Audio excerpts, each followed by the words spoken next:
Let me kick off with just a brief update before we move into open conversation mode. This is the second of these project updates, thanks to those of you who were here before, and also thanks to the people who are showing up today for the first time, curious as to what's involved. This project's about material that should be life-changing. It's about material that people should be very grateful to receive and appreciate, and it will help people to become more effective, more organized, more emotionally together, and a better contributor to the times of tumult in which we're all living. What's happened since the last time we got together 4 weeks ago is, by some measures, great progress. There are many more videos that have been collected onto the various pages in the Vital Syllabus. You can see there, week by week, the total numbers going up, 40 to 63, 74, 81, 92, and most recently 123. I capture these figures on Saturday. And the picture also shows you, though it's hard to see, a breakdown into the sub-areas, with the different sub-areas being in different colors. And some of the colors are hard to see, so they're assigned automatically by Google's spreadsheet charting program. The singularity, which is nearly the top there, is almost invisible, which is sort of right, because the singularity by its nature is something you can't see. No, it's hard to see coming. But you can see all the different areas underneath, and there's at least 2 videos included now in each of these 24 areas. So there is some useful progress there. It's not the only thing we should be measuring. We can talk later about what we should be measuring, but there's a useful step in the right direction. Now, the questions I'm going to be looking for feedback on are on this final slide. And so I'm interested in your feedback. If you look at some of these videos, hopefully, most of them, you'll think, well, I'm glad to watch that. I'm actually learning something useful. That's important. But in some cases, you may say, that's not quite so interesting. It's not quite so vital. And if you think that it doesn't meet the general criteria, if you can't reach it without paying for it, well, that doesn't apply, because anything in the site so far is clearly visible, but in some stage, they might be removed and there might be an obstacle to access them. More to the point, if they're a bit obscure, if they're difficult to understand, bearing in mind the view that an ordinarily smart 16-year-old should be able to make sense of most of what's in most of these videos. So you might judge them on whether they're clear, whether they're engaging, whether they are inspiring, whether they keep the attention of viewers, whether they are sufficiently focused. That's maybe a better word than precise. Focused, whether that is they address one topic that's meant to be covered rather than spreading themselves thinly over lots of different topics, not all of whom are so relevant. And the final criterion is that they have a good reason to be trusted. And it's a bit hard to specify what that means, but I don't want people forming the opinion that the stuff that's in the Vital Syllabus is overhyped or just for fun, rather than having a good backup behind it. So that's one of the ways in which all of you can help me. I'm not asking any of you to watch anything like all 123 videos, but there might be 1 or 2 that you look at, and I'll be interested in feedback on any of them. So that's feedback on what's there already.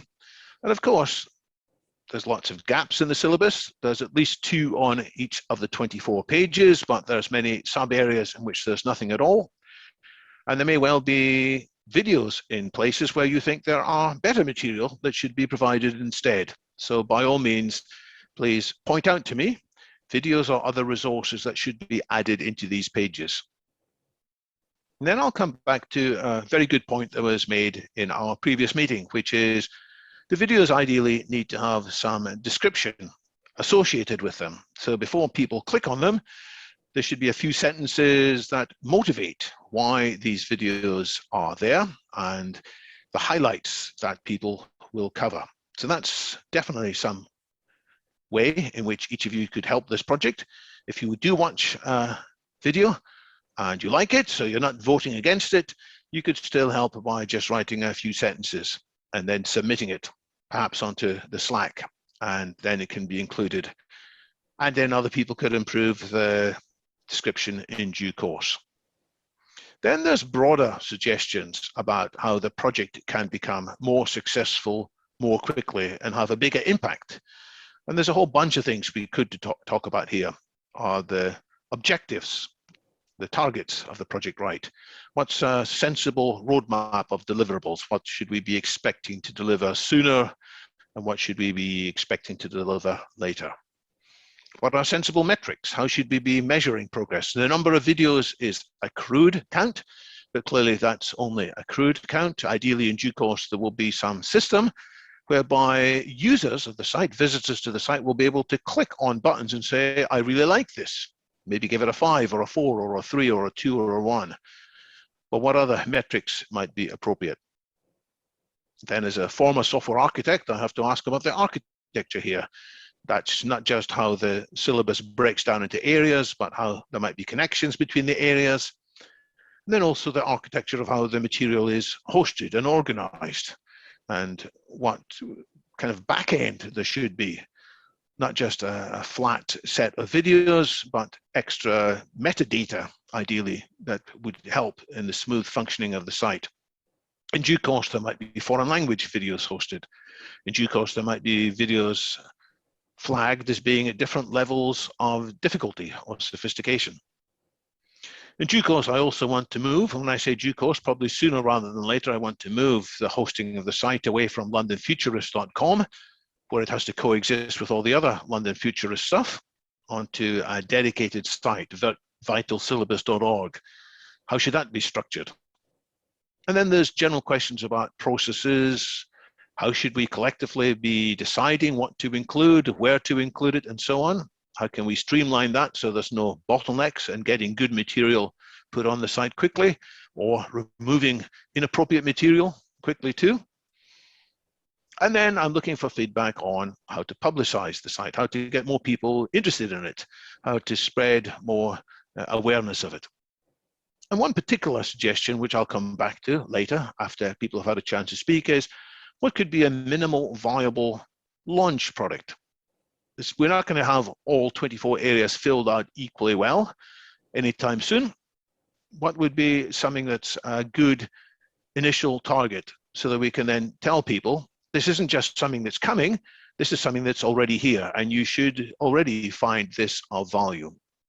So perhaps by the end of June, there could be something ready that doesn't try to meet anything like all of the goals of the Vital Syllabus, but it meets at least some of them in a way that should deliver true value to users and would then be a basis for further incremental improvements. And finally, I'm interested in feedback on how we can grow this project team, how people can be involved informally or formally, whether on the Slack or by other means. So these are my opening remarks.